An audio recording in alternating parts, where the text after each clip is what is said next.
Pendant une violente tempête de neige, une jeune femme au grand cœur a offert un abri à une vieille dame. Le lendemain, un millionnaire mystérieux est arrivé, révélant une vérité qui allait changer sa vie pour toujours. Sans votre abonnement, nous pourrions ne jamais nous revoir. Suivez, commentez et partagez dès maintenant. Ne prenez pas de risques. Commençons le conte. Le vent hurlant faisait claquer les fenêtres du Maple Street Diner tandis que Jessica Porter essuyait le comptoir pour la 5e fois de l'heure.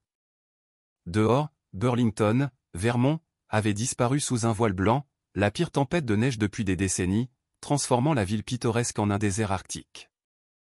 Ses quelques clients restants étaient partis il y a des heures, mais Jessica ne pouvait se résoudre à fermer plus tôt. Le dîner était sa vie maintenant, tout ce qui restait de ses rêves.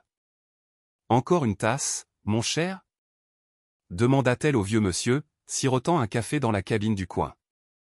Monsieur Winters était un habitué qui marchait 3 pâtés de maison tous les jours, tempête ou non, pour sa tarte maison et une oreille attentive.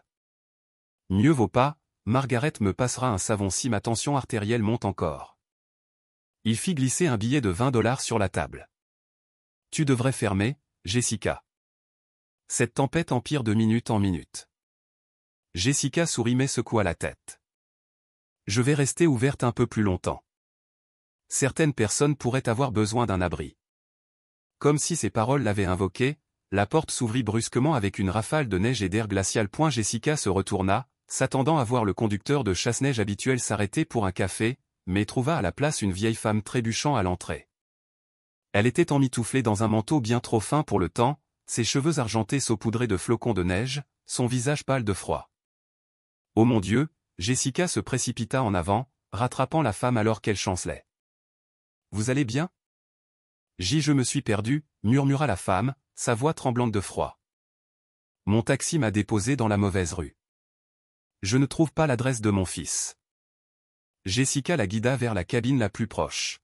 « Monsieur Winters, pourriez-vous augmenter le chauffage ? Je vais faire du thé chaud. » En quelques minutes, Jessica avait enveloppé la femme dans la couverture d'urgence qu'elle gardait sous le comptoir et placé une tasse fumante de thé à la camomille entre ses mains tremblantes. « Merci, ma chère, » dit la femme, la couleur revenant lentement à ses joues. « Je suis Eleanor. Eleanor Mitchell. Jessica Porter. Vous avez choisi une rude journée pour vous perdre à Burlington, dit-elle, se glissant dans la cabine en face d'elle. Où essayez-vous d'aller ? Peut-être que je peux vous aider. Eleanor sirota son thé, ses mains tremblant encore légèrement. Mon fils vit ici. Je ne l'ai pas vu depuis. Eh bien, cela fait 5 ans maintenant. J'ai pensé qu'il était temps de faire amende honorable. Quelque chose dans la voix de la femme, le regret, le désir, l'espoir toucha Jessica. Elle connaissait les relations brisées et le courage qu'il fallait pour essayer de les réparer. Avez-vous son adresse ? Je peux appeler quelqu'un pour vous y conduire quand les routes seront un peu plus dégagées. Eleanor fouilla dans son sac, en sortant un bout de papier. Lakeside Manor, appartement 1201. C'est censé être du côté nord de la ville. Les sourcils de Jessica se levèrent. Lakeside Manor était l'adresse la plus exclusive de Burlington, une tour de verre élégante de condos de luxe surplombant le lac Champlain. Quel que soit le fils d'Eleanor, il ne manquait pas d'argent. C'est assez loin d'ici, surtout par ce temps, dit doucement Jessica. Les routes menant à cette partie de la ville pourraient être fermées jusqu'à demain. Les épaules d'Eleanor s'affaissèrent. J'aurais dû l'appeler d'abord, mais je voulais lui faire une surprise. Une ombre traversa son visage. Il a toujours été si occupé par son travail. Je pensais que si je me présentais simplement. Vous pouvez attendre ici aussi longtemps que vous en avez besoin, l'assura Jessica, tapotant la main de la femme. Le dîner n'est pas grand-chose, mais il est chaud. Monsieur Winters se leva de sa cabine, boutonna son manteau. Je ferais mieux de rentrer avant que ma rue ne devienne impraticable. Vous, les dames, soyez prudentes. Il fit un signe de tête à Eleanor. Vous êtes entre de bonnes mains avec notre Jessica. Le meilleur cœur de Burlington. Après son départ, Jessica s'activa à préparer du café frais et à réchauffer de la soupe pour Eleanor. Les yeux de la femme suivaient ses mouvements autour du dîner. « Vous possédez cet endroit ?» demanda Eleanor. Jessica rit doucement. « Je le gère seulement, même si parfois je fais semblant que c'est le mien. Elle servit de la soupe fumante aux nouilles de poulet dans un bol. J'ai toujours voulu mon propre restaurant. C'est charmant, dit Eleanor, jetant un coup d'œil aux environs usés. Mes propres points. Le dîner avait connu des jours meilleurs, mais Jessica le gardait impeccable, les banquettes en vinyle rouge étincelantes, les chromes polis jusqu'à briller. Cela paie les factures, répondit Jessica, posant la soupe devant Eleanor. Et j'aime les gens. Tout le monde a une histoire. Eleanor l'étudia avec des yeux bleus étonnamment vifs. Et quelle est votre histoire, ma chère? Une jeune femme intelligente et gentille comme vous. Ne devriez-vous pas déjà diriger votre propre affaire?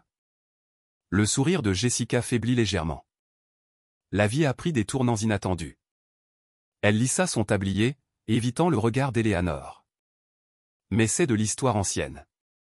Mangez votre soupe avant qu'elle ne refroidisse. Alors que l'après-midi avançait, la tempête s'intensifia. Jessica appela son patron pour lui expliquer qu'elle restait ouverte comme abri d'urgence, puis elle prépara un lit de fortune pour Eleanor dans le bureau arrière. La vieille femme était fatiguée, le voyage et le froid ayant eu raison d'elle. Je devrais appeler mon fils, murmura Eleanor alors que Jessica l'aidait à s'installer sur le petit canapé. Il sera inquiet s'il vérifie ses caméras de sécurité et voit que je suis arrivé mais que je ne suis pas entré dans son immeuble. Jessica haussa un sourcil. Des caméras de sécurité? Ethan est prudent quant à sa vie privée. Il fait en sorte que le bâtiment le prévienne des visiteurs. Jessica lui tendit le téléphone du dîner. Appelez-le. Dites-lui que vous êtes en sécurité. Eleanor composa le numéro, son expression anxieuse. Après plusieurs sonneries, elle soupira. Messagerie vocale encore. Elle laissa un bref message expliquant où elle se trouvait, puis rendit le téléphone à Jessica. Il est probablement en réunion. Ethan vit pratiquement à son bureau. Que fait-il? Demanda Jessica, aidant Eleanor à s'installer sur le canapé. Il dirige Mitchell Innovation, a créé un logiciel qui a tout changé. Apparemment, la voix d'Eleanor contenait un mélange de fierté et de tristesse. Il a toujours été brillant, même enfant. Trop intelligent pour son propre bien parfois. Jessica se figea. Mitchell Innovation était l'une des plus grandes entreprises technologiques du Nord-Est. Son PDG, Ethan Mitchell, était tristement célèbre dans les milieux d'affaires pour ses acquisitions impitoyables et son style de leadership exigeant. Son visage apparaissait régulièrement dans la section affaires des journaux, toujours avec la même expression sévère, jamais souriant. « Votre fils est Ethan Mitchell ?» demanda-t-elle, incapable de cacher sa surprise. Eleanor hocha la tête, tirant la couverture que Jessica lui avait offerte sur ses épaules. « Vous avez entendu parler de lui. » Tout le monde au Vermont a entendu parler de lui, dit Jessica avec prudence. Elle n'ajouta pas que la plupart de ce qu'elle avait entendu n'était pas flatteur. Impitoyable, froid, impossible de travailler pour lui. Tels étaient les murmures qui suivaient le nom d'Ethan Mitchell. Il n'a pas toujours été comme ça, quoi que vous ayez entendu, dit doucement Eleanor, comme si elle lisait les pensées de Jessica. Après la mort de son père, quelque chose a changé. Il a construit des murs, repoussé les gens, même moi. Ses yeux devinrent lointains, surtout moi. Jessica ressentit une pointe de sympathie. Quoi qu'Ethan Mitchell soit maintenant, il avait autrefois été le petit garçon de quelqu'un qui inspirait apparemment encore sa mère âgée à braver un blizzard pour une réconciliation. Reposez-vous maintenant, dit-elle doucement. Je serai juste dehors si vous avez besoin de quoi que ce soit. Alors qu'Eleanor s'endormait, Jessica retourna au dîner vide. La neige continuait de tomber en épaisses nappes hypnotisantes, s'amoncelant contre les fenêtres. Elle aurait dû être effrayée par l'intensité de la tempête, inquiète des pannes de courant ou des tuyaux gelés, mais elle ressentait plutôt un étrange sentiment de paix. Pour la première fois depuis des années, elle n'avait nulle part où être, personne ne réclamait son temps ou son attention, juste un dîner vide, une femme endormie et le silence apaisant de la neige recouvrant le monde.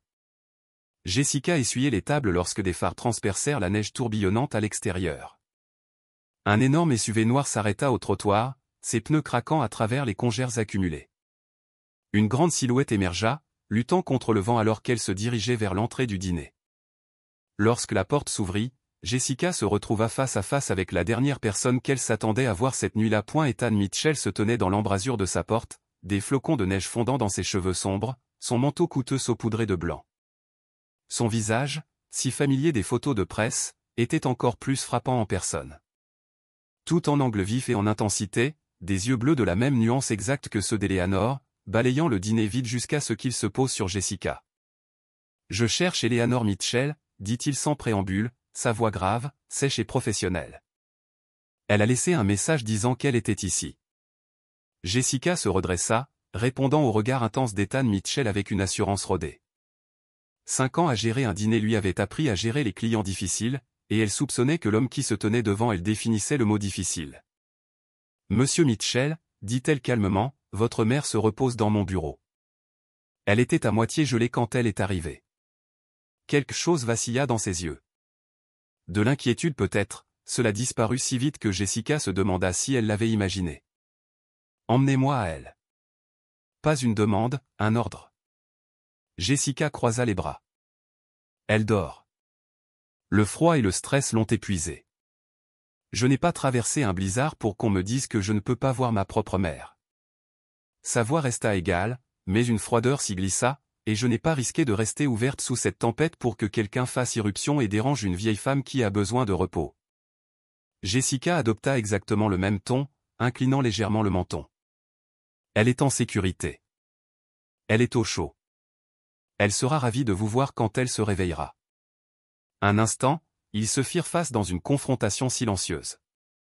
Jessica pouvait presque voir les rouages tourner derrière ses yeux bleus perçants, calculant probablement le moyen le plus rapide d'obtenir ce qu'il voulait. Elle avait déjà rencontré des hommes comme Ethan Mitchell, des hommes qui considéraient le monde comme une série de transactions et les gens comme des atouts ou des obstacles. À sa surprise, il expira lentement et hocha la tête une fois. « Très bien. Puis-je au moins aller la voir ? » « Bien sûr. » Jessica le conduisit à travers le dîner jusqu'au petit bureau à l'arrière. « Discrètement, s'il vous plaît. » Ethan la suivit, ses pas silencieux malgré sa taille. Jessica ouvrit la porte juste assez pour qu'il puisse voir Eleanor dormir paisiblement sur le canapé du bureau, enveloppée dans des couvertures. La couleur était revenue à ses joues. « Elle essayait de vous faire une surprise, » murmura Jessica. Elle s'est perdue dans la tempête. Votre adresse était dans son sac. Ethan étudia le visage de sa mère, son expression illisible. Elle ne m'a pas dit qu'elle venait. Les familles sont compliquées, répondit simplement Jessica, fermant la porte. De retour dans le dîner, elle désigna une cabine. Café ? Vous avez l'air d'avoir aussi besoin de chaleur. Il sembla sur le point de refuser, puis jeta un coup d'œil à la tempête qui s'aggravait. Merci. Jessica versa 2 tasses, en glissant une sur la table alors qu'elle s'asseyait en face de lui. Elle le regarda retirer son coûteux manteau de laine, révélant un costume anthracite qui coûtait probablement plus que ce qu'elle gagnait en 3 mois. « Comment l'avez-vous trouvé ?» demanda Ethan après avoir siroté son café, ses sourcils légèrement levés, apparemment surpris par la qualité. Elle est entrée à moitié gelée, a dit que son taxi l'avait déposée à la mauvaise adresse. Jessica serra ses mains autour de sa tasse. Elle a mentionné qu'elle essayait de faire amende honorable. La mâchoire d'Ethan se serra presque imperceptiblement. Ma mère excelle dans les gestes dramatiques. Braver un blizzard à son âge va au-delà du dramatique, observa Jessica. Cela ressemble plus à de la détermination. Vous ne savez rien de notre situation, dit-il sèchement. C'est vrai, Jessica haussa les épaules. Mais je sais qu'elle aurait pu mourir là dehors en essayant de vous trouver. Cela en dit long. Ethan l'étudia avec un nouvel intérêt. La plupart des gens marchaient sur des œufs avec lui, intimidés par sa réputation ou éblouis par sa richesse. Cette gérante de dîner lui parlait d'égal à égal, comme si son titre et son compte en banque ne signifiaient rien. « Savez-vous qui je suis ?» demanda-t-il soudainement. Jessica ne put retenir le petit sourire amusé qui courba ses lèvres. Est-ce la question que vous posez à tout le monde que vous rencontrez ? Un instant, il parut surpris. Puis, de manière inattendue, le coin de sa bouche tressaillit. Seulement ceux qui ne sont pas impressionnés par moi. Je suis impressionné par les gens qui gagnent le respect, pas par ceux qui l'exigent. Elle sirota son café. Mais oui, votre mère a mentionné que vous dirigez Mitchell Innovation. Et vous, Jessica Porter, je gère cet endroit. Elle désigna le dîner usé mais propre autour d'eux. Les yeux d'Ethan se plissèrent légèrement alors qu'il observait son apparence, la simple robe noire sous son tablier, l'absence de bijoux tapa accent grave l'œil, les chaussures pratiques. Pourtant, quelque chose dans sa façon de se tenir, la précision de son discours, ne correspondait pas à l'environnement. Juste la gérante?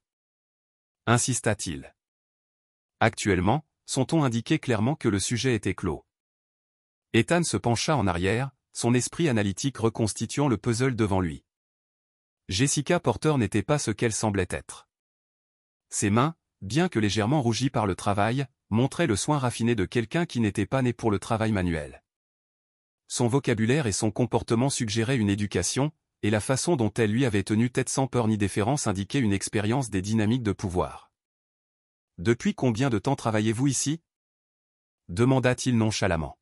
« Assez longtemps pour savoir quand quelqu'un m'interroge, » répondit-elle en haussant un sourcil. « Pourquoi cet intérêt pour mon historique d'emploi, monsieur Mitchell » Ethan, corrigea-t-il automatiquement. « Et je suis curieux de connaître la femme qui a sauvé ma mère de la mort par le froid. » Le vent hurlant faisait claquer les fenêtres, soulignant la gravité de la tempête à l'extérieur. Jessica jeta un coup d'œil à sa montre. « Les routes empirent. Vous pourriez aussi être bloqué ici pour la nuit. » Ethan fronça les sourcils, sortant son téléphone. « J'ai un chauffeur qui attend. Même les 4 roues motrices ont des limites par ce temps. Les chasse-neige ont cessé de fonctionner jusqu'au matin. » Il tapota son écran, son froncement de sourcils s'accentuant. « Vous avez raison. Les routes vers Lakeside sont fermées. Bienvenue dans mon abri de fortune, alors. » Jessica se leva, ramassant leur tasse vide. « Il y a une salle du personnel à l'étage avec un lit de camp. Pas à vos standards habituels, j'en suis sûr, mais c'est propre et chaud. » Ethan la regardait se déplacer efficacement derrière le comptoir, rinçant les tasses et essuyant les surfaces.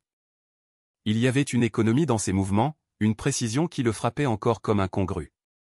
La plupart des gens s'agitaient ou devenaient nerveux sous son attention soutenue. Jessica Porter bougeait comme si elle avait oublié qu'il était là. « Comment vous êtes-vous retrouvé ici » demanda-t-il finalement. « Gérer un dîner à Burlington ne semble pas être votre. »« Mon quoi » le défia-t-elle quand il s'interrompit. « Chemin de carrière initiale » termina-t-il avec prudence. La main de Jessica s'immobilisa brièvement sur le comptoir. « La vie a le don de changer nos chemins quand nous nous y attendons le moins. » Avant qu'Ethan ne puisse répondre, un coup de tonnerre retentit à l'extérieur, suivi des lumières qui vacillèrent de manière inquiétante. Quelques instants plus tard, ils furent plongés dans l'obscurité. « Parfait, » murmura Jessica. Elle se déplaça avec une confiance surprenante dans le noir, localisant une lampe de poche sous le comptoir. Son faisceau illumina son visage par-dessous alors qu'elle expliquait, le générateur de secours devrait se déclencher pour les systèmes essentiels, mais les lumières principales sont éteintes jusqu'à ce que le courant soit rétabli. « Avez-vous besoin d'aide » demanda Ethan, retirant déjà sa veste de costume.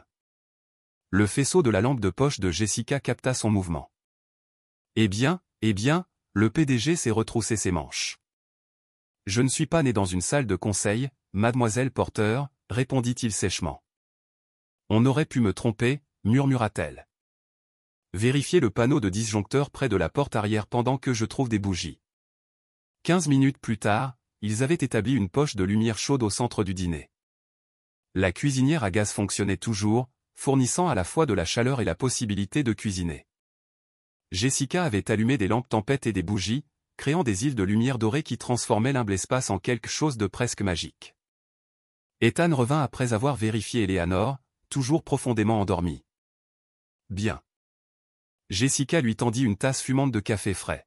« Les générateurs font fonctionner les systèmes essentiels et les radiateurs dans le bureau et la salle du personnel. Il fera froid mais pas glacial. » Leurs doigts se frôlèrent pendant l'échange, et Jessica ressentit une décharge inattendue de conscience. À la lueur des bougies, Ethan Mitchell ressemblait moins à l'homme d'affaires impitoyable dont elle avait entendu parler, et plus à un homme avec une structure osseuse remarquable et des yeux qui reflétaient les flammes vacillantes avec une intensité hypnotique. « Merci, » dit-il doucement, « d'avoir pris soin de ma mère. » La sincérité de sa voix prit Jessica au dépourvu. N'importe qui aurait fait la même chose. Non, il ne l'aurait pas fait. Son regard était direct, scrutateur. La plupart des gens auraient appelé les services d'urgence et se seraient lavé les mains de toute responsabilité.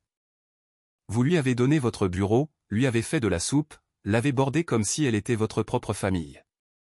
Jessica détourna le regard, mal à l'aise sous son examen. J'aime votre mère. Elle me rappelle ma grand-mère. Qui étiez-vous avant cela? Jessica Porter?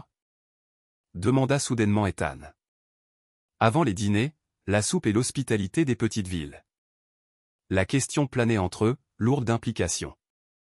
L'expression de Jessica se ferma, sa posture changeant subtilement. Quelqu'un qui a appris à ses dépens que tous les hommes qui réussissent n'ont pas d'intégrité, répondit-elle finalement, sa voix douce mais d'acier. Maintenant, si vous voulez bien m'excuser, je devrais vérifier nos provisions. La nuit risque d'être longue. Alors qu'elle se détournait, Ethan la retint doucement par le poignet. Le toucher envoya un autre courant entre eux, celui-ci chargé de quelque chose de plus profond qu'une simple conscience physique. Je vous ai offensé, dit-il, la relâchant immédiatement quand elle se raidit. Ce n'était pas mon intention. Jessica baissa les yeux sur son poignet, puis revint à son visage. Dans les ombres dansantes, son expression semblait sincèrement contrite. Aucune offense prise, répondit-elle d'un ton égal. Mais certaines histoires ne sont pas censées être partagées avec des étrangers pendant des pannes de courant. Nous ne sommes guère des étrangers maintenant, rétorqua Ethan. Vous avez vu ma mère dans ses vulnérabilités. Vous m'avez vu traverser un blizzard pour elle. Et j'ai vu. Il s'interrompit, cherchant ses mots. Quoi? Défia Jessica. Qu'avez-vous exactement cru voir, monsieur Mitchell? Quelqu'un qui se cache, dit-il simplement. Quelqu'un de bien trop intelligent et capable pour simplement gérer un dîner au bord de la route. Quelqu'un qui fuit quelque chose ou quelqu'un. L'exactitude de son évaluation envoya un frisson à Jessica qui n'avait rien à voir avec la tempête à l'extérieur. Eleanor Mitchell se réveilla désorientée, clignant des yeux devant le plafond inconnu. Les événements de la journée revinrent lentement, le taxi, la neige aveuglante, la jeune femme gentille du dîner. Elle s'assit avec précaution, ses articulations protestant. Vous êtes réveillée. Eleanor se tourna pour trouver son fils assis sur une chaise à côté du petit canapé, ses traits adoucis par l'éclairage d'urgence. Ethan, souffla-t-elle, les larmes lui montant aux yeux. Tu es venu. Bien sûr que je suis venu. Tu m'as laissé un message vocal disant que tu étais bloqué dans un blizzard. Son ton était mesuré, mais Eleanor pouvait y entendre l'inquiétude sous-jacente. Je voulais te faire une surprise pour ton anniversaire. Elle tendit la main vers lui, s'attendant à moitié à ce qu'il se retire comme il le faisait toujours. À sa surprise, il permit le contact. Mon anniversaire n'est que dans 3 jours, dit-il. Mais sans la froideur qui avait caractérisé leurs interactions ces dernières années. Je sais. Je pensais. Je pensais que nous pourrions avoir besoin de temps pour parler avant de célébrer. Eleanor serra ses doigts. Tu m'as manqué, Ethan. Quelque chose vacilla dans ses yeux, la même vulnérabilité dont elle se souvenait quand il était enfant. Rapidement, elle fut dissimulée derrière un contrôle exercé. Les routes sont fermées, dit-il au lieu de répondre à son commentaire. Nous devrons rester ici cette nuit. La gérante a été très arrangeante. Jessica, sourit Eleanor. C'est une jeune femme remarquable, n'est-ce pas? Si capable. Elle me rappelle moi-même à cet âge. L'expression d'Ethan changea subtilement. Il y a quelque chose d'inhabituel chez elle. Elle ne correspond pas à cet endroit. Tout le monde n'appartient pas là où la vie l'a placée, répondit doucement Eleanor. C'est toi qui m'as appris ça. Avant qu'Ethan ne puisse répondre, la porte du bureau s'ouvrit et Jessica apparut avec un plateau. J'ai cru entendre des voix. Comment vous sentez-vous, Eleanor? Son sourire était chaleureux alors qu'elle posait un bol de soupe fumant et du thé frais. Beaucoup mieux, ma chère. Et si heureuse de voir mon fils. Vous avez été très gentille avec ma mère, dit Ethan en se levant. Que vous devons-nous pour votre peine? L'expression de Jessica se refroidit. Rien. Contrairement à ce que vous pourriez croire, monsieur Mitchell, tout n'a pas de prix. Eleanor jeta un coup d'œil entre eux, sentant la tension. Jessica, s'il vous plaît, appelez-le Ethan. Et Ethan, arrêtez d'essayer de jeter de l'argent sur chaque situation. La pauvre fille a offert un abri, pas des services. Jessica réprima un sourire à l'évaluation franche d'Eleanor. C'est bon. Monsieur Mitchell et moi avons déjà établi nos perspectives divergentes. Ah bon? Ethan haussa un sourcil. Je pensais que nous faisions juste connaissance. Sémantique, répondit Jessica d'un geste dédaigneux. Eleanor, les toilettes sont au bout du couloir si vous en avez besoin. Le courant est coupé, mais nous avons un éclairage de secours et le chauffage fonctionne. Merci, ma chère. Les yeux vifs d'Eleanor n'avaient pas manqué l'atmosphère chargée entre son fils et la jeune gérante. Peut-être pourriez-vous montrer à Ethan où il dormira pendant que je me rafraîchis. Jessica hocha la tête, bien que son expression suggérait qu'elle préférerait montrer la porte à Ethan. Par ici, monsieur Mitchell. Elle le conduisit à l'étage dans une petite pièce contenant un bureau, un mini-réfrigérateur et un lit de camp étroit. Salle de repos du personnel. Pas exactement le Penthouse, mais c'est le mieux que je puisse offrir. Ethan examina l'humble espace sans commentaire. Et où dormirez-vous? Je prendrai une des cabines en bas. Je veux rester près de l'entrée principale au cas où quelqu'un d'autre aurait besoin d'un abri. Il fronça les sourcils. Prenez le lit de camp. Je dormirai dans une cabine.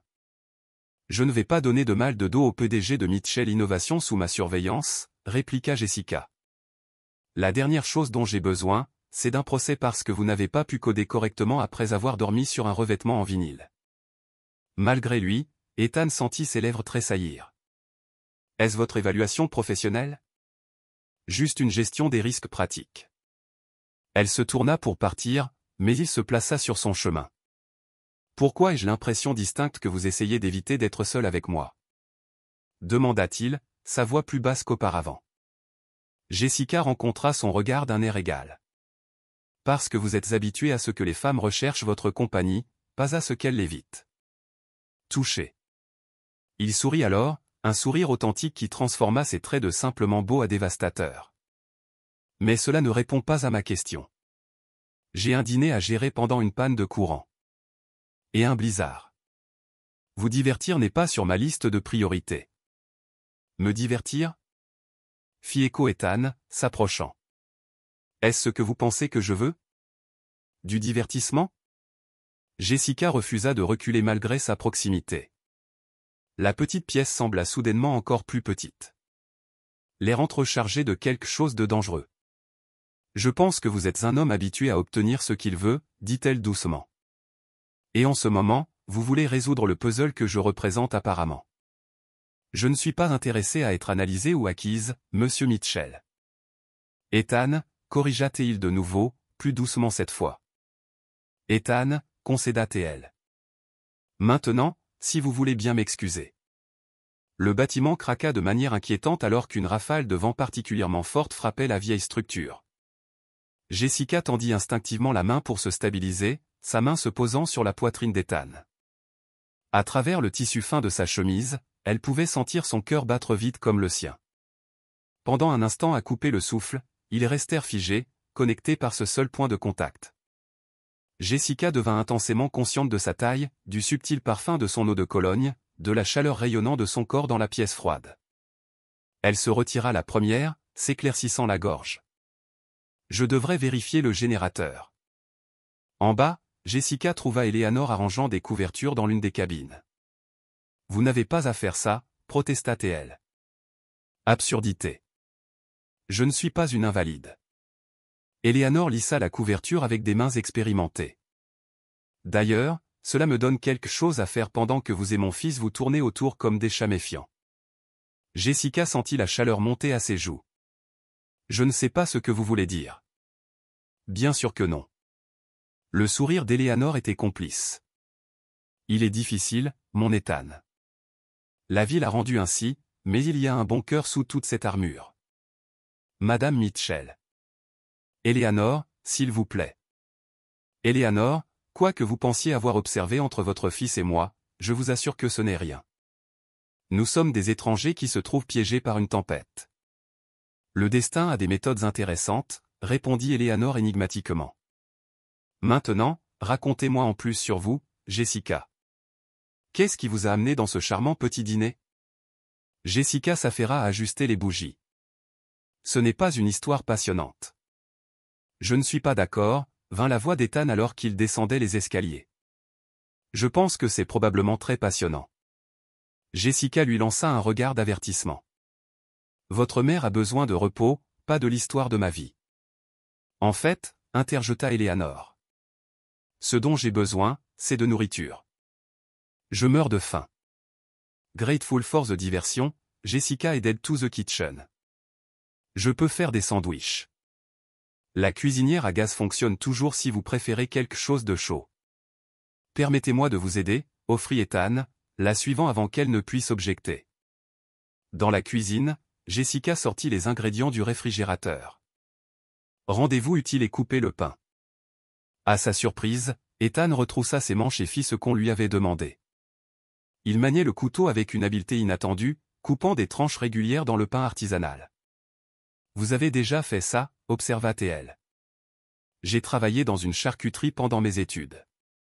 Devant son regard stupéfait, il ajouta, pensiez-vous que j'étais né PDG? Honnêtement, oui. Ethan rit, un son riche qui transforma de nouveau son visage. Mon père était professeur de sciences au lycée. Ma mère était infirmière. J'ai grandi dans une maison à 2 chambres à Rochester et j'ai travaillé tous les étés à partir de 16 ans. Jessica lui tendit des tomates à couper en tranches. Alors, comment êtes-vous devenu? Elle désigna vaguement sa montre coûteuse et sa chemise sur mesure. Le titan impitoyable de l'entreprise, compléta-t-il sèchement. Vos mots, pas les miens. J'ai créé un algorithme qui a révolutionné la gestion de la chaîne d'approvisionnement alors que j'étais encore étudiant en maîtrise. J'ai construit une entreprise autour de cela. J'ai pris de bonnes décisions, certaines brutales. Il arrangea habilement les tranches de tomates sur le pain. Le reste est l'histoire des affaires. Et quelque part en chemin, vous avez cessé de parler à votre mère, ajouta doucement Jessica. Les mains d'Ethan s'immobilisèrent. C'est une situation compliquée. La famille l'est généralement. Jessica se tourna vers la cuisinière, remuant une casserole de soupe qu'elle avait mise à réchauffer. Vous n'êtes pas proche de la vôtre?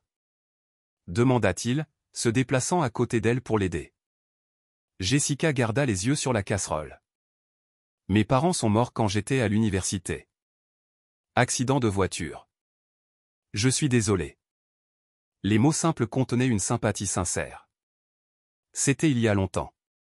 Elle passa devant lui pour prendre des bols, son bras frôlant le sien. Encore une fois, cette conscience troublante s'enflamma entre eux. Et après l'université, pressa doucement Ethan. Où est allée Jessica Porter avant d'arriver à ce dîner? Jessica servit la soupe dans des bols avec des mouvements précis. La finance à New York. Ça n'a pas marché. Wall Street. L'intérêt d'Ethan s'aiguisa. Quelle firme?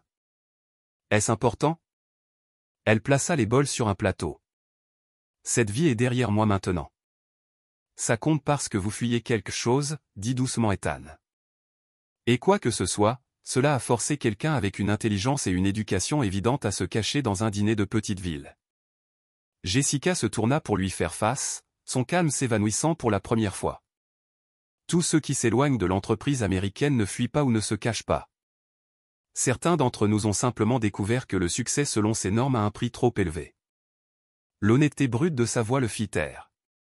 Un instant, ils se firent face dans la cuisine sombre, la tempête faisant rage à l'extérieur tandis que quelque chose d'aussi turbulent se construisait entre eux. Qui vous a fait du mal, Jessica? Vous? Demanda finalement Ethan, sa voix à peine audible au-dessus du vent. Son rire était doux, amer. La meilleure question est, qui ne l'a pas fait? Avant qu'il ne puisse répondre, la porte arrière du dîner s'ouvrit brusquement, envoyant un souffle d'air froid à travers la cuisine. Jessica se retourna, surprise alors qu'un homme titubait, couvert de neige sur son manteau coûteux. Dieu merci, s'exclama le nouveau venu, tapant des pieds. Je pensais que j'allais mourir de froid dehors. Ethan se raidit à côté d'elle. James, dit-il platement. Que fais-tu ici? L'homme leva les yeux, la reconnaissance et le soulagement se lisant sur son visage. Ethan, j'ai essayé de te joindre pendant des heures. Ta mère a appelé le bureau pour te chercher, et quand j'ai appris que tu étais sorti par cette tempête. Il s'arrêta brusquement, son regard tombant sur Jessica. Pendant un instant suspendu, la reconnaissance éclaira ses yeux, suivi immédiatement de quelque chose de plus sombre. La peur. Jessica Porter, dit-il, sa voix soudainement tendue. Eh bien, c'est inattendu. Jessica était restée parfaitement immobile, son visage exsangue. James Harrington, murmura-t-elle. De tous les dîners, de toutes les tempêtes. Ethan regarda entre eux, son esprit analytique s'efforçant de relier les pièces. Vous vous connaissez. Ce n'était pas une question, mais James répondit quand même, son sourire charmant revenant trop vite. Vieille histoire. Mademoiselle Porter a travaillé autrefois dans ma société d'investissement. Il tendit la main. Petit monde, n'est-ce pas? Jessica regarda la main tendue comme s'il s'agissait d'un serpent venimeux. Très petit, acquiesça-t-elle, ne bougeant pas pour la prendre, et rétrécissant de minute en minute. La cuisine sembla se rétrécir autour d'eux, l'air soudainement épais de tension. Ethan regarda Jessica et James, notant la raideur des épaules de Jessica et le décontraction forcée du sourire de James. Mademoiselle Porter était l'une de nos analystes les plus brillantes, continua James avec fluidité quand le silence s'étira trop longtemps. Elle est partie assez soudainement, si je me souviens bien. J'avais mes raisons, répondit Jessica, sa voix calme malgré la pâleur de son visage. Des raisons impérieuses. James retira son manteau couvert de neige, le suspendant comme s'il était chez lui. De l'eau sous les ponts, n'est-ce pas? Il se tourna vers Ethan. Quand Eleanor a appelé pour te chercher, j'étais inquiet. Les routes sont traîtres. Tu as fait tout ce chemin parce que ma mère a appelé le bureau? Le scepticisme d'Ethan était évident. J'étais déjà à Burlington pour la réunion d'acquisition de Nortec quand je n'ai pas pu te joindre. James haussa les épaules. Tu sais à quel point je m'inquiète. Jessica rassembla sans un mot la nourriture qu'elle avait préparée sur un plateau. Je devrais apporter ça à Eleanor. Alors qu'elle tentait de passer, James se déplaça, bloquant son chemin. Laissez-moi vous aider avec ça, Jessica. Nous avons tant de choses à rattraper. Je m'en occupe, dit-elle platement, le contournant. Ethan observa l'interaction avec une suspicion croissante. James, un mot? Il désigna le garde-manger loin de la zone principale de la cuisine. Une fois à l'intérieur, Ethan ne mâcha pas ses mots. Quelle histoire as-tu avec elle? James haussa les sourcils. Droit au but comme toujours. Elle a travaillé chez Harrington Capital pendant environ 18 mois. Une carrière prometteuse jusqu'à ce qu'elle ait une sorte de crise. Une crise éthique, elle a appelé ça. Il secoua la tête. Dommage. Elle avait du potentiel. Et c'est tout. Maintenant, qui aurait-il d'autre? Le sourire de James n'atteignit pas ses yeux. Ne me dis pas que le grand Ethan Mitchell s'intéresse à une gérante de dîner. Elle cache quelque chose, dit Ethan, ignorant la pique. Et d'après sa réaction à toi, cela implique Harrington Capital. James s'appuya contre une étagère. Ethan, tu sais comment sont ces jeunes idéalistes. Ils viennent à Wall Street en pensant qu'ils vont changer le monde, puis ne peuvent pas gérer la réalité des affaires. Jessica n'a pas pu séparer ses sentiments personnels des décisions professionnelles. Cela la rendait instable. Elle me semble tout sauf instable. Vous la connaissez depuis quoi, quelques heures? James rit doucement. Je l'ai employée pendant plus d'1 an. Croyez-moi, il y a une raison pour laquelle elle sert du café au Vermont au lieu de gérer des portefeuilles à Manhattan. Ethan étudia attentivement son ami et partenaire commercial. James était son bras droit depuis le début de Mitchell Innovation, jouant un rôle essentiel dans leur ascension fulgurante. Ils avaient traversé d'innombrables tempêtes ensemble, professionnelles et personnelles. Pourtant, quelque chose dans le dédain trop décontracté de James envers Jessica le dérangeait. Elle a pris soin de ma mère, dit finalement Ethan. Je lui en dois. Bien sûr. Mais ne confonds pas gratitude et quelque chose de plus. James lui tapota l'épaule. Maintenant, rejoignons les dames. Je meurs de faim. Quand ils retournèrent dans la salle à manger principale, ils trouvèrent Jessica et Eleanor assises dans une cabine, parlant doucement. La posture de Jessica restait tendue, mais elle avait retrouvé ses couleurs. Elle leva les yeux à l'approche des hommes, ses yeux sautant James pour se concentrer sur Ethan. Eleanor me racontait vos expériences scientifiques d'enfance, dit-elle, une légèreté forcée dans son ton. Apparemment, vous construisiez des robots pendant que d'autres enfants faisaient du vélo. Maman exagère, répondit Ethan, se glissant sur le siège à côté de Jessica tandis que James prenait la place à côté d'Eleanor. Je n'exagère pas, protesta Eleanor. Tu as recablé tout le sous-sol quand tu avais 12 ans. Tu as failli brûler la maison. C'était une fois, dit Ethan, le coin de sa bouche se soulevant. James attrapa un sandwich. Ethan a toujours eu une longueur d'avance. C'est ce qui en fait un PDG si brillant, prêt à prendre des risques calculés que d'autres évitent. Même lorsque ces risques affectent la vie des gens ? Demanda Jessica, sa question semblant innocente, mais avec un sous-entendu qui fit qu'Ethan la regarda brusquement. Les affaires affectent toujours des vies, répondit James avec fluidité. L'astuce est de se concentrer sur le bien commun plutôt que sur la sentimentalité individuelle. Et qui décide ce qu'est ce bien commun ? Pressa Jessica. Ceux qui ont la vision et l'autorité pour prendre de telles décisions, répondit James. Ne seriez-vous pas d'accord, Ethan ? Tous les yeux se tournèrent vers lui. Ethan considéra sa réponse attentivement, conscient du poids soudain de ses mots dans ce tableau étrange. Je crois aux pratiques commerciales éthiques, dit-il finalement. Le profit sans principe est finalement insoutenable. L'expression de Jessica resta neutre, mais il aperçut un éclair de surprise dans ses yeux. Noble sentiment, remarqua James, bien que parfois difficile à appliquer en pratique, comme Jessica l'a découvert. Il se tourna vers elle. Depuis combien de temps êtes-vous à Burlington ? Cela doit faire, quoi, 3 ans maintenant. 4, corrigea-t-elle, la mâchoire serrée. 4 ans, fit écho James pensivement. Incroyable comme le temps passe vite. Vous savez, Ethan, Jessica a été impliquée dans une situation intéressante avant de quitter Harrington Capital. Peut-être vous en a-t-elle parlé. La menace subtile dans son ton était indéniable. Jessica posa sa cuillère, ses jointures blanches. James, dit-elle doucement. Ne le faites pas. Eleanor, sentant la tension monter, intervint. Je me sens plutôt fatigué. Peut-être pourrions-nous continuer cette conversation demain. Bien sûr, acquiesça Jessica rapidement, se levant. Laissez-moi rafraîchir vos couvertures. Alors que Jessica aidait Eleanor à retourner au bureau, James se pencha vers Ethan. Elle ne vous a rien dit, n'est-ce pas ? Dit quoi ? Pourquoi elle a vraiment quitté New York ? James secoua la tête. Je ne suis pas surpris. Ce n'est pas quelque chose dont elle serait fière. Arrête de tourner autour du pot, exigea Ethan. Que s'est-il passé ? James l'étudia un instant.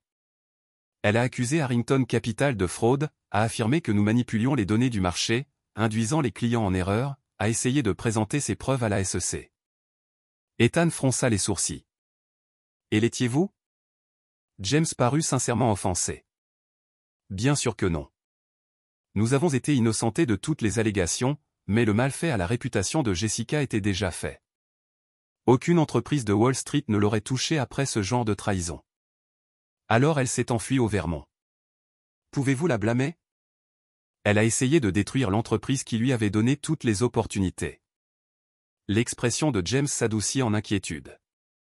Écoute, je ne te dis pas ça pour dire du mal d'elle. Je te le dis parce que nous sommes sur le point de réaliser la plus grande acquisition de nos carrières. L'accord Nortech triplera la valeur marchande de Mitchell Innovation. Si rien ne le fait dérailler. Qu'est-ce que Jessica a à voir avec Nortech ? Probablement rien, concéda James. Mais le timing est primordial. Nous ne pouvons pas nous permettre de complications. Avant qu'Ethan ne puisse répondre, Jessica revint. La voir la tête haute malgré la tension évidente autour de ses yeux fit quelque chose se tordre dans sa poitrine. Eleanor est installée, annonça-t-elle. J'ai préparé quelques lits supplémentaires au cas où la tempête apporterait d'autres vagabonds. James se leva, redressant son costume. Je devrais vérifier avec le bureau. Y a-t-il un endroit où je pourrais passer un appel privé ? La réserve a le signal le plus fort, répondit Jessica d'un ton monocorde. Après le départ de James, un silence inconfortable s'installa entre eux. Ethan regarda Jessica ranger méthodiquement la vaisselle, ses mouvements précis, mais mécaniques. Aviez-vous l'intention de me le dire? Demanda-t-il finalement. Elle ne fit pas semblant de ne pas comprendre.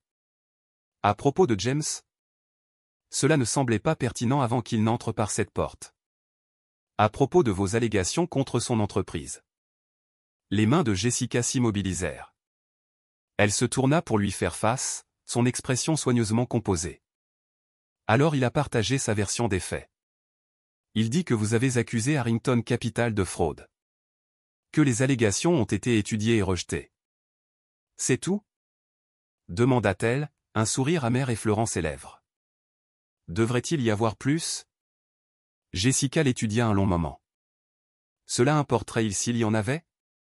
James Harrington est votre ami et partenaire commercial.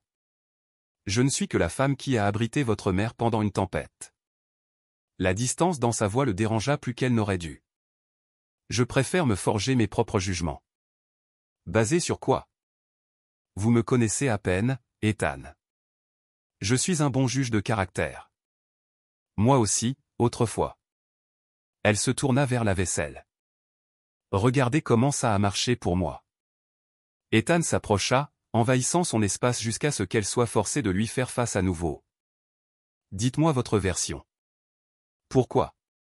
Pour que vous puissiez décider lequel de nous ment. Elle secoua la tête. Je n'ai pas besoin de me justifier auprès de vous. Bon sang, Jessica. Il se reprit, baissant la voix. J'essaie de comprendre. Non, vous essayez de protéger vos intérêts commerciaux. Ses yeux brillèrent d'une colère soudaine. James s'est assuré de mentionner votre grande acquisition, n'est-ce pas? Vous a prévenu que je pourrais être une complication. Le silence d'Ethan confirma sa suspicion. C'est ce que je pensais. Elle tenta de le contourner, mais il lui attrapa le bras. Qu'avez-vous trouvé chez Harrington Capital? Demanda-t-il doucement. Un instant, il sembla qu'elle allait lui dire. Puis la porte arrière s'ouvrit de nouveau alors que James revenait, son timing impeccable comme toujours. Désolé d'interrompre, dit-il, bien que son sourire suggérait qu'il n'était pas désolé du tout. Ethan, je dois te parler de la situation Nortec. Quelque chose est apparu. Jessica retira son bras de la prise d'Ethan. Je devrais vérifier le générateur de toute façon. Alors qu'elle disparaissait à l'arrière, James tendit son téléphone à Ethan. Tu devrais voir cet email qui vient d'arriver. Ethan parcourut le message, son expression se durcissant. Ces données ne peuvent pas être correctes. C'est ce que je pensais. Mais j'ai vérifié les chiffres 3 fois. James reprit le téléphone. La valorisation de Nortec était gonflée. Si nous avions procédé à l'acquisition au prix convenu, nous aurions surpayé de millions, termina Ethan d'un air sombre. Au mieux, au pire, nous aurions pu être accusés de nous être sciemment engagés dans une fraude boursière. James passa une main dans ses cheveux. Nous avons évité une balle, Ethan. Comment as-tu trouvé ça? Un de nos analystes l'a repéré. Pure chance. Mais cela me fait me demander combien d'autres accords pourraient avoir des problèmes similaires cachés dans leur rapport financier. Ethan fronça les sourcils, son esprit parcourant les implications. Nous devons réviser notre processus de diligence raisonnable. Si nous manquons cela. Exactement ma préoccupation. James hésita. Il y a autre chose. L'analyste qui l'a repéré a trouvé le nom de Jessica Porter sur certains des documents de prospectus originaux de Nortec datant de son époque chez Harrington Capital. Qu'est-ce que tu suggères? Je ne suggère rien, je note juste une curieuse coïncidence. L'expression de James était neutre. Elle avait accès aux premières données financières de Nortec. Puis elle formule des allégations de fraude contre Harrington. Maintenant, elle est mystérieusement de retour dans ton orbite juste au moment où nous sommes sur le point d'acquérir Nortec. C'est une sacrée théorie du complot, n'est-ce pas? La femme qui a essayé de détruire mon entreprise se trouve ici avec ta mère la nuit précédant notre plus gros accord. James secoua la tête. Je ne crois pas aux coïncidences aussi opportunes. Ethan voulait rejeter les soupçons de James, mais des années d'instinct commercial l'empêchaient de le faire purement et simplement. Jessica Porter cachait quelque chose. C'était clair, et le timing était en effet suspect. Je vais lui parler, décida-t-il. Allez au fond des choses. Sois juste prudent, avertit James. Elle est convaincante. Crois-moi, j'ai appris ça à mes dépens. Quand Jessica revint, elle trouva les deux hommes penchés en conversation. Ils se séparèrent à son approche, et le silence soudain en disait long. La façon dont Ethan la regardait, plus réservée qu'auparavant, analytique plutôt que curieuse, lui dit tout ce qu'elle avait besoin de savoir. Le générateur devrait tenir toute la nuit, rapporta TL, sa voix professionnelle et distante. Si vous voulez bien m'excuser, messieurs, j'ai des inventaires à terminer avant le matin. Jessica, l'appela Ethan. Nous devons parler. Elle s'arrêta, sans se retourner. Je pense que votre partenaire commercial a dit tout ce qu'il y avait à dire, monsieur Mitchell. La formalité le piqua. Vous n'avez pas raconté votre version. Cela ferait-il une différence? Elle jeta un coup d'œil en arrière, son sourire triste. Certaines batailles ne valent pas la peine d'être menées deux fois. Plus tard cette nuit-là, alors que la tempête hurlait dehors, Ethan se trouva incapable de dormir sur le lit de camp étroit. La situation Nortec exigeait son attention, mais ses pensées revenaient sans cesse à Jessica Porter, la douleur dans ses yeux quand elle avait réalisé qu'il doutait d'elle, la résignation dans sa voix. Un léger coup frappa, interrompant ses réflexions. Il ouvrit la porte et trouva Eleanor debout, enveloppée dans une couverture. « Maman, tu devrais te reposer. » « J'ai eu bien assez de repos. » Elle passa devant lui dans la petite pièce. « Nous devons parler de Jessica. Il n'y a rien à discuter.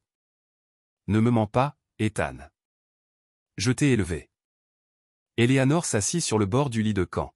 « James Harrington t'a empoisonné l'esprit contre elle, n'est-ce pas? » Ethan soupira. « C'est compliqué. Il y a une histoire entre eux. Des conflits professionnels qui pourraient avoir un impact sur nos affaires. Et c'est tout ce qui compte pour toi, les affaires? » La déception d'Eleanor était palpable. « Cette fille m'a sauvé la vie aujourd'hui et tu laisses ce serpent te monter contre elle sans même entendre son histoire. » J'ai essayé d'entendre son histoire. Elle ne voulait pas me la raconter. Ah, le feriez-vous à sa place après la façon dont vous l'avez regardée tout à l'heure? Eleanor secoua la tête. Je suis peut-être vieille, Ethan, mais je reconnais une bonne âme quand j'en rencontre une, et je sais quand mon fils fait une terrible erreur. Que voulez-vous que je fasse? Écarter des préoccupations commerciales légitimes parce qu'elle a été gentille avec vous? Je voudrais que vous vous souveniez que tout le monde n'est pas motivé par le profit et le pouvoir. Eleanor se leva avec dignité. Ton père serait déçu de voir ce que tu es devenu. Les mots frappèrent Ethan comme un coup physique.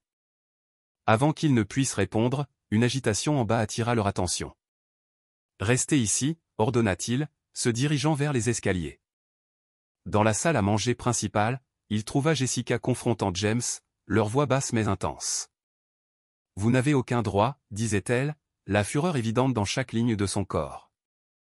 Aucun droit de venir ici et de me menacer à nouveau. Menacer? Je n'ai qu'une conversation amicale sur le bon vieux temps. Le sourire suffisant de James s'évanouit quand il remarqua Ethan. Ah, te voilà. Jessica et moi nous remémorions juste. Ça n'en avait pas l'air, observa froidement Ethan. Monsieur Harrington s'en allait, annonça Jessica, les bras croisés défensivement sur sa poitrine. Apparemment, la tempête s'est suffisamment calmée pour voyager. James haussa les épaules. Les chasse-neige sont passées. Les routes vers le nord sont maintenant praticables. Il ramassa son manteau. Ethan, nous devrions partir aussi. La situation Nortec exige notre attention immédiate. Nortec, répéta Jessica, le mot comme de la glace sur sa langue. Bien sûr, tout prend son sens maintenant. Quelque chose dans son expression fit qu'Ethan s'arrêta. Que savez-vous de Nortec? Avant qu'elle ne puisse répondre, James interrompit. Ethan, ce n'est vraiment ni le moment ni l'endroit. Nous avons une crise à gérer.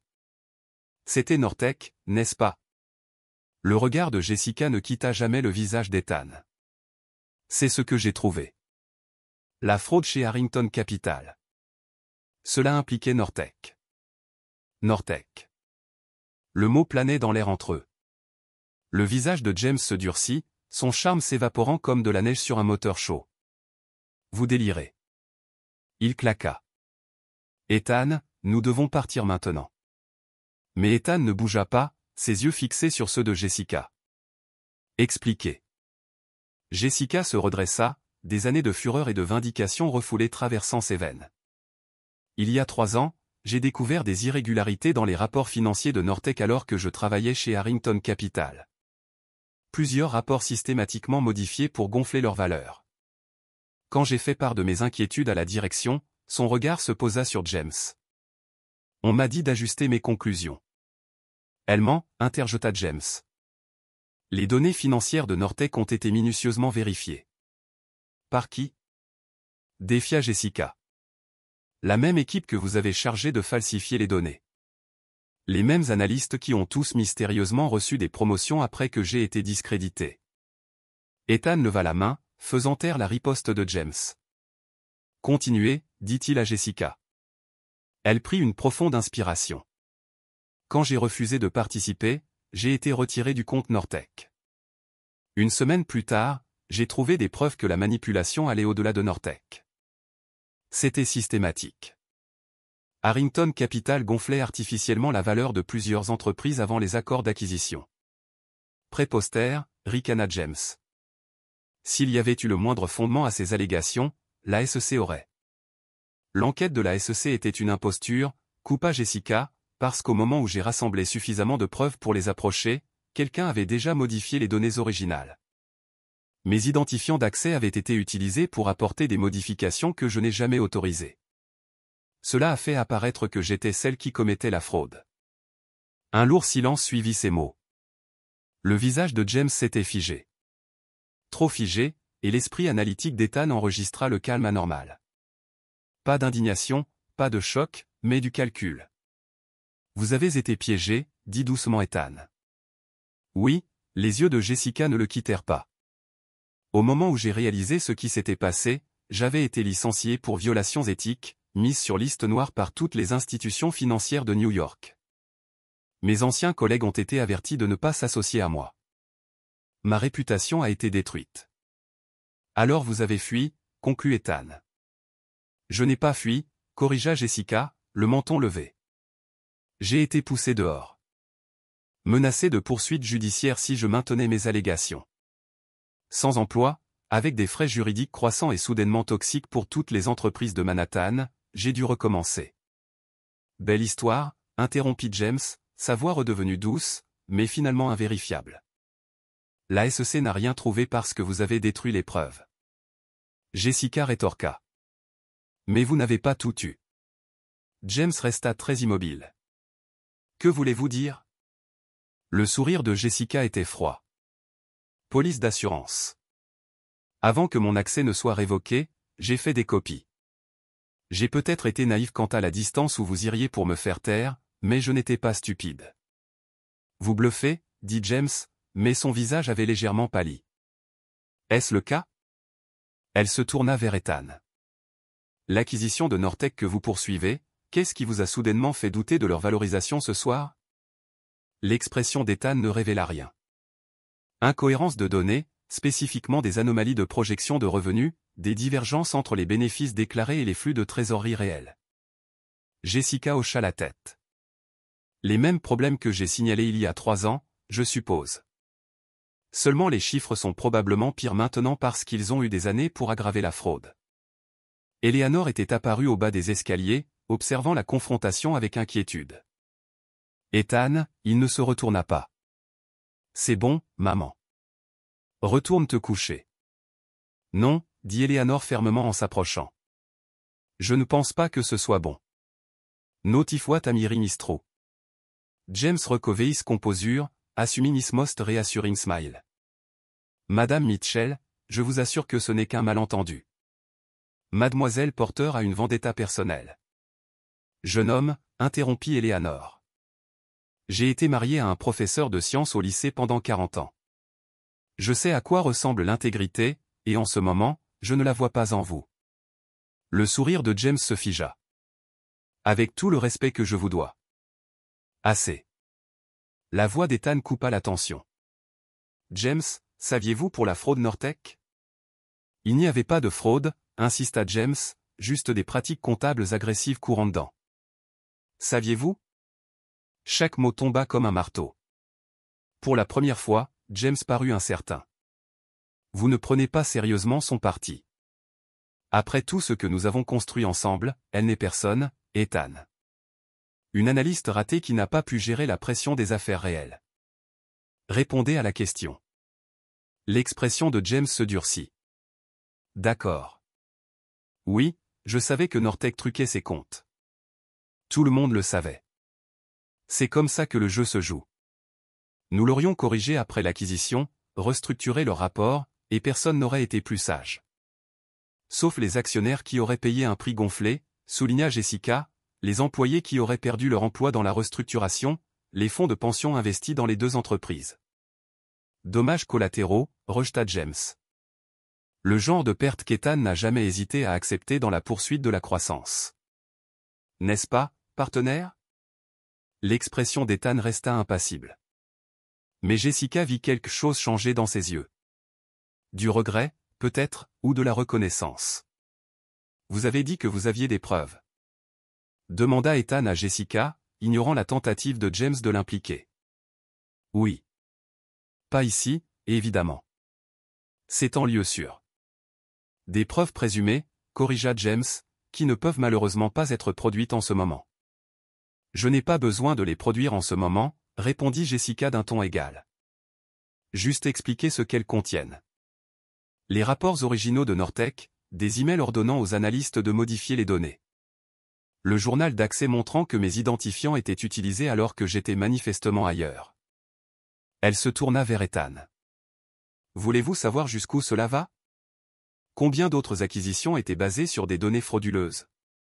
Elle ment, insista James, une pointe de désespoir dans la voix. Ethan, nous sommes amis depuis 15 ans, partenaires. Je t'ai soutenu à travers tout. Vas-tu vraiment jeter tout ça à la poubelle sur la parole de cette serveuse? Gérante, corrigea Jessica automatiquement. Ethan resta silencieux, pesant, évaluant. Jessica pouvait presque voir les calculs se faire derrière ses yeux. Loyauté contre vérité, amitié contre intégrité, l'empire qu'il avait bâti contre les fondations sur lesquelles il reposait. Pense à ce que tu fais, avertit James. Si elle rend ça public, ce ne sera pas seulement moi qui tomberai. Mitchell Innovation a été impliqué dans toutes les grandes transactions que Harrington Capital a structurées au cours de la dernière décennie. Ta réputation, ton entreprise. Stop. La voix d'Ethan était calme, mais définitive. Tu rends ma décision plus facile à chaque mot, James. Eleanor se déplaça pour se tenir à côté de Jessica, posant une main de soutien sur son bras. Le simple geste de solidarité fit monter des larmes inattendues aux yeux de Jessica. James les regarda avec incrédulité. Tu ne peux pas être sérieux, Ethan. Tout ce que nous avons construit a été construit sur la fraude, apparemment. Le visage d'Ethan s'était durci comme du granit. Sortez. Tu le regretteras, siffla James. Quand tes actions chuteront et que les poursuites commenceront. J'ai dit, sortez. Ethan s'avança, sa présence accrue devenant soudainement intimidante. Maintenant, avant que j'appelle les autorités et que nous ayons cette conversation devant des témoins avec des insignes. Pendant un instant tendu, il sembla que James pourrait refuser. Puis, avec un calme délibéré, il redressa son manteau. Ce n'est pas fini, dit-il doucement. Loin de là. Après que James fut parti en trombe, le dîner tomba dans un lourd silence. Jessica réalisa qu'elle tremblait, l'adrénaline, le soulagement et une peur persistante parcourant ses veines. Je devrais vérifier s'il est vraiment parti, murmura-t-elle, ayant besoin d'un moment seul pour se calmer. Laissez-le partir, répondit Ethan, toujours fixant la porte. Nous avons de plus grandes préoccupations maintenant. Eleanor serra doucement le bras de Jessica. Je vais nous faire du thé. Cela ressemble à une conversation qui a besoin de thé. Quand Eleanor eut disparu dans la cuisine, Ethan se tourna finalement vers Jessica. Son expression était illisible. Vous avez eu ces preuves pendant 3 ans, dit-il. Pourquoi ne les avez-vous pas utilisées? Jessica s'effondra dans une cabine, soudainement épuisée. J'ai essayé. Personne n'a voulu écouter. James m'avait complètement discrédité, et Harrington Capital avait des ressources que je ne pouvais pas égaler. Puis il y a eu les menaces. Quelles menaces? Au début, juste des menaces professionnelles. Puis plus personnelles. Elle baissa les yeux sur ses mains. Une nuit, quelqu'un est entré par effraction dans mon appartement. Rien n'a été volé, mais mes dossiers ont été clairement fouillés. Le lendemain, j'ai reçu une photo des tombes de mes parents avec un message, « Certaines choses devraient rester enterrées ». La mâchoire d'Ethan se serra. James. Je n'ai jamais trouvé de preuves, mais le timing était persuasif. Elle leva les yeux, rencontrant les siens. Alors, je suis parti, j'ai recommencé, j'ai essayé de construire une vie tranquille où personne de ce monde ne me trouverait. Jusqu'à ce soir, dit doucement Ethan. Jusqu'à ce soir, acquiesça-t-elle. Il se glissa dans la cabine en face d'elle. J'ai besoin de voir ces preuves. Pourquoi? Pour que Mitchell Innovation puisse contenir les dégâts? L'amertume dans sa voix était indéniable. Pour que je puisse faire ce qui est juste, corrigea doucement Ethan. Jessica étudia son visage, cherchant la tromperie. Et qu'est-ce qui est juste, selon votre estimation? Je ne sais pas encore. Son honnêteté était désarmante, mais enterrer la vérité ne l'est pas. Eleanor revint avec 3 tasses de thé, en glissant une à chacun d'eux avant de rejoindre Ethan de son côté de la cabine. Alors, dit-elle d'un ton vif, le partenaire commercial de mon fils est un criminel, et la charmante jeune femme qui m'a sauvé du froid est sa lanceuse d'alerte. Que allons-nous faire à ce sujet? Le cadrage inattendu de leur situation, si pratique, si factuel, arracha un rire à Jessica. Le son la surprit, elle ne se souvenait pas de la dernière fois qu'elle avait ri sincèrement. Maman? Ethan soupira, bien que le coin de sa bouche tressaillit. Me trompais-je? Eleanor sirota son thé. Je suis peut-être vieille, Ethan, mais je ne suis ni aveugle ni stupide. Personne qui vous a rencontré ne ferait jamais cette erreur, dit Jessica, souriant malgré elle. Alors arrêtez de tourner autour du pot et faites un plan. Eleanor posa sa tasse avec finalité. Jessica a des preuves. Ethan a de l'influence. Entre vous deux, vous pouvez réparer ce gâchis. Ce n'est pas si simple, commença Ethan. Ça ne l'est jamais, acquiesça Eleanor. Mais faire ce qui est juste l'est rarement. Jessica regarda l'expression d'Ethan s'adoucir, en regardant sa mère. Malgré leur éloignement, le lien entre eux était évident, une clarté morale partagée qui traversait les complications. Les preuves sont dans un coffre-fort, dit Jessica après un moment. À Boston. Ethan hocha la tête. Une fois la tempête dégagée, nous irons là-bas ensemble. Et ensuite? Pressa-t-elle. Et ensuite nous ferons éclater la vérité, correctement cette fois, avec des ressources que James ne pourra ni intimider ni déjouer. Votre entreprise survivra, termina fermement Ethan. Mitchell Innovation est plus que ses partenariats. Les fondations sont solides, même si certaines des structures construites dessus ne le sont pas. Eleanor rayonna devant son fils, la fierté évidente sur chaque trait de son visage. C'est mon garçon. Pour la première fois depuis des années, Jessica se permit de ressentir de l'espoir. Fragile mais réel. Ce ne sera pas facile. James a des amis puissants, de l'argent. Moi aussi, lui rappela Ethan, une étincelle de l'homme d'affaires impitoyable revenant, mais maintenant dirigé vers une cible digne. Et contrairement à James, je n'ai pas à me cacher de la vérité. Eleanor bâilla, brisant l'intensité du moment. Eh bien, ça a été une sacrée soirée. Je pense que je vais essayer de dormir un peu plus avant l'aube. Elle tapota la main de Jessica. Ne vous inquiétez pas, ma chère. Mon fils peut être têtu et parfois arrogant, mais quand cela compte, il fait les bons choix. Après le départ d'Eleanor, Jessica et Ethan restèrent assis dans un silence complice, la tempête à l'extérieur commençant à s'apaiser, tout comme la turbulence entre eux. Je suis désolé de vous avoir douté, dit finalement Ethan. Vous aviez des raisons de le faire, reconnut Jessica. La loyauté envers les amis est admirable, même lorsqu'elle est mal placée. Pas au détriment de la vérité, il tendit la main sur la table, sa main couvrant la sienne, ou de la justice. La chaleur de son contact, la sincérité dans ses yeux, fit que quelque chose changea à l'intérieur de Jessica. Un mur commençait à s'effondrer, une porte longtemps fermée, commençant à s'ouvrir. « Pourquoi m'aidez-vous » demanda-t-elle doucement. « Vous auriez pu partir avec James, protéger votre entreprise, votre réputation. Peut-être que je suis fatigué d'être le PDG impitoyable que tout le monde attend. » Son pouce traça de doux cercles sur son poignet. Ou peut-être que j'ai trouvé quelque chose de plus important que les prévisions trimestrielles et la part de marché dans un dîner de petite ville pendant un blizzard. Elle sourit sceptiquement. Des choses plus étranges sont arrivées. Son sourire en retour transforma son visage, réchauffant ses yeux. Ma mère dirait que c'était le destin. Et que dirait Ethan Mitchell? Il considéra sérieusement sa question, que parfois, nous devons nous perdre pour trouver ce que nous cherchons vraiment. Dehors, la première lumière pâle de l'aube commença à illuminer le paysage enneigé.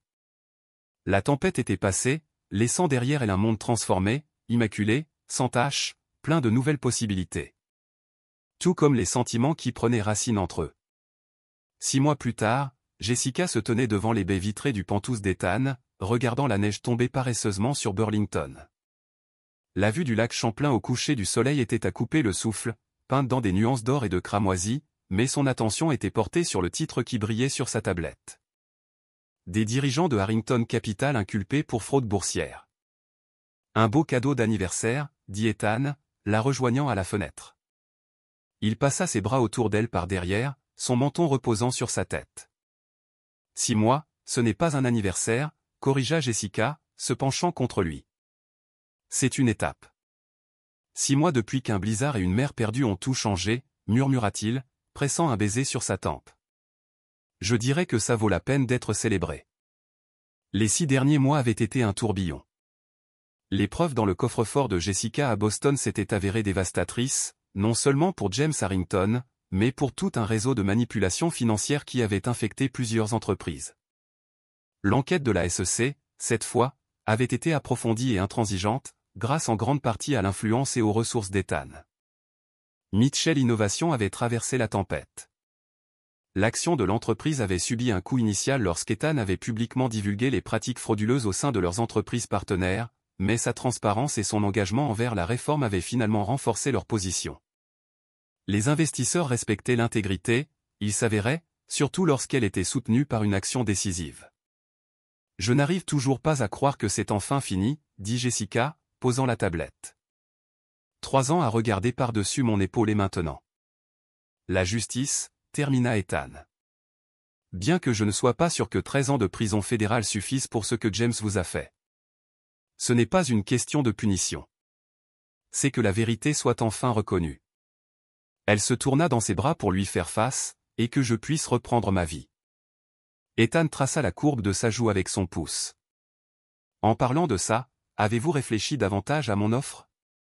Après que les preuves eurent été sécurisées et que les procédures légales eurent commencé, Ethan avait offert à Jessica un poste à la tête d'une nouvelle division d'éthique et de conformité chez Mitchell Innovation. Le rôle tirerait parti de son expertise financière tout en établissant des normes de pointe pour des pratiques commerciales transparentes. J'y réfléchis encore, répondit-elle, bien que son sourire suggérait le contraire. Travailler pour mon petit ami semble compliqué.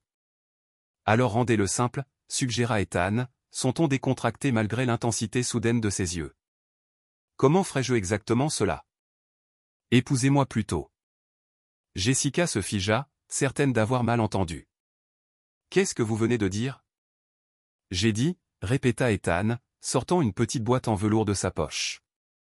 Épousez-moi plutôt. Il l'ouvrit pour révéler une magnifique bague en émeraude sertie de platine. Alors je travaillerai pour ma femme, et non l'inverse. Comment en êtes-vous arrivé là? Demanda Jessica, sa voix hésitante alors qu'elle regardait la bague. Parce que vous me possédez, corps et âme. Sa confiance habituelle vacilla légèrement. Vous le faites déjà. Jessica leva les yeux de la bague vers son visage, y voyant une vulnérabilité qu'elle pensait autrefois impossible de la part du PDG impitoyable qu'elle avait rencontré pour la première fois. C'est soudain, n'est-ce pas? 6 mois de journée de 14 heures à reconstruire le cadre éthique de mon entreprise ensemble, à apprendre à faire confiance à nouveau, nous nous endormant tous les deux en relisant les témoignages de la SEC et nous réveillant dans les bras l'un de l'autre. Son sourire devint ironique. Maman dit que nous sommes mariés de fait depuis la nuit du blizzard. Votre mère, rit Jessica, est une entremetteuse romantique. Ma mère, corrigea Ethan, n'a jamais tort, surtout sur ce qui est bon pour moi. Jessica prit la boîte à bagues de sa main, étudiant l'émeraude. Pourquoi pas un diamant? Parce que vous n'êtes pas conventionnel. Vous êtes rare, précieuse et de la couleur exacte de vos yeux quand vous êtes sur le point de me défier sur quelque chose de ridicule que j'ai dit lors d'une réunion. Son sourire s'adoucit. De plus, les diamants vous rappellent Wall Street, et je voulais quelque chose qui ne vous rappelle que nous. Vous avez bien réfléchi, dit-elle, impressionnée malgré elle. Je suis minutieux, acquiesça-t-il, puis ajouta avec une incertitude inhabituelle. Jessica, vous ne m'avez pas répondu. Elle le regarda, cet homme qui était passé du PDG froid et impitoyable à quelqu'un qui se battait pour la vérité et la justice à ses côtés, qui avait risqué son entreprise et sa réputation pour faire ce qui était juste, qui la regardait maintenant non pas comme une conquête ou un atout, mais comme une égale, quelqu'un avec qui construire une vie. Avant de répondre, dit-elle soigneusement, j'ai besoin de savoir quelque chose. Si je dis oui, est-ce que j'accepte un emploi en même temps qu'une proposition? Parce que je ne suis pas sûr. L'offre d'emploi est séparée, interrompit Ethan. Acceptez-la, refusez-la, faites une contre-offre. C'est des affaires. Ceci, il désigna la bague, c'est personnel. La seule fusion qui m'intéresse en ce moment. Dans ce cas, dit Jessica, glissant la bague à son doigt. J'accepte. La proposition, c'est-à-dire. L'offre d'emploi nécessite encore des négociations. La joie transforma le visage d'Ethan alors qu'il la soulevait avec une étreinte exubérante. Je n'attendais rien de moins. Il la reposa doucement. Nommez vos conditions, future Madame Mitchell. Oh non, rit-elle, passant ses bras autour de son cou. Je garde porteur professionnellement. Vous devrez gagner le droit d'avoir votre nom sur la porte de mon bureau. Défi accepté, murmura-t-il contre ses lèvres. Plus tard ce soir-là, ils célébrèrent avec Eleanor au Maple Street dîner, maintenant sous une nouvelle direction, celle de Jessica. Elle l'avait acheté avec une partie de l'importante somme qu'elle avait reçue lorsque les pratiques frauduleuses de Harrington Capital avaient été révélées. Aux secondes chances, trinqua Eleanor, levant sa coupe de champagne. Le dîner avait été fermé pour la célébration privée, ses cabines usées et ses comptoirs polis brillant d'une nouvelle vie, tout comme sa propriétaire. Et au blizzard, ajouta Ethan avec un sourire. Puisse-t-il toujours nous mener exactement là où nous devons être? Même si ce n'est pas là où nous avions prévu d'aller, termina Jessica, le cœur rempli alors qu'elle regardait entre son futur mari et la femme qui serait bientôt sa belle-mère. Eleanor les regarda avec un sourire radieux. Je l'ai su dès l'instant où je vous ai vus tous les deux. La façon dont vous vous défiez, vous vous respectez. Sans prétention, sans jeu. Maman, avertit Ethan avec bonne humeur. Quoi? J'ai le droit d'être satisfaite. Eleanor tapota la main de Jessica. Il avait besoin de quelqu'un qui voyait l'homme derrière le PDG. Et vous, ma chère, aviez besoin de quelqu'un qui se tiendrait à vos côtés dans le combat, au lieu de le fuir. Comme sur commande, la clochette au-dessus de la porte du dîner tinta. Ils se tournèrent pour voir Monsieur Winters, leur premier client de la nuit du blizzard, entrer avec un petit paquet emballé. J'espère que je n'interromps pas, dit-il, s'approchant de leur cabine. Je viens d'apprendre la nouvelle des fiançailles et je voulais déposer ceci. Vous êtes toujours le bienvenu, Arthur, l'assura Jessica, acceptant le cadeau. À l'intérieur se trouvait un magnifique flocon de neige en bois sculpté à la main. Je l'ai fait moi-même, expliqua Monsieur Winters, pour me souvenir de comment tout a commencé. C'est parfait, dit Jessica, sincèrement touchée. Après son départ, Ethan examina la délicate sculpture. Nous devrions avoir un mariage d'hiver, suggéra-t-il. Faire la boucle complète dans le dîner, taquina Jessica. Pourquoi pas? Intervint Eleanor. Ce serait vraiment vous. Je plaisantais, protesta Jessica. Pas moi, dit Ethan pensivement. Pas entièrement. Pas pour la partie hivernale en tout cas. Il y a quelque chose de poétique à trouver notre avenir dans la saison qui nous a réunis. Jessica considéra l'idée, s'y réchauffant malgré elle. Décembre, décida-t-elle, mais pas dans le dîner. Au bord du lac alors, suggéra Ethan, avec les montagnes en arrière-plan. Froid, observa Eleanor. Nous nous tiendrons chaud l'un l'autre, dit Ethan, ses yeux ne quittant jamais ceux de Jessica. 6 mois plus tard, alors que la neige de décembre saupoudrait les rives du lac Champlain, Jessica Porter devint Jessica Porter Mitchell lors d'une cérémonie intime à laquelle assistèrent leurs amis les plus proches. Eleanor, radieuse en bleu argenté, essuya ses larmes alors qu'ils échangeaient leurs vœux sous une arche de roses d'hiver et de branches de pin. Quand je vous ai rencontré pour la première fois, dit Ethan, sa voix portant clairement à travers l'assemblée silencieuse. Vous avez remis en question tout ce que je pensais savoir sur le succès, sur la valeur, sur ce qui compte. Vous avez tenu bon quand il aurait été plus facile de fuir. Vous avez choisi la vérité quand les mensonges auraient été plus sûrs. Il lui serra les mains. Je promets d'être digne de ce courage chaque jour de notre vie ensemble. Quand je vous ai rencontré pour la première fois, répondit Jessica, son sourire taquin malgré les larmes dans ses yeux.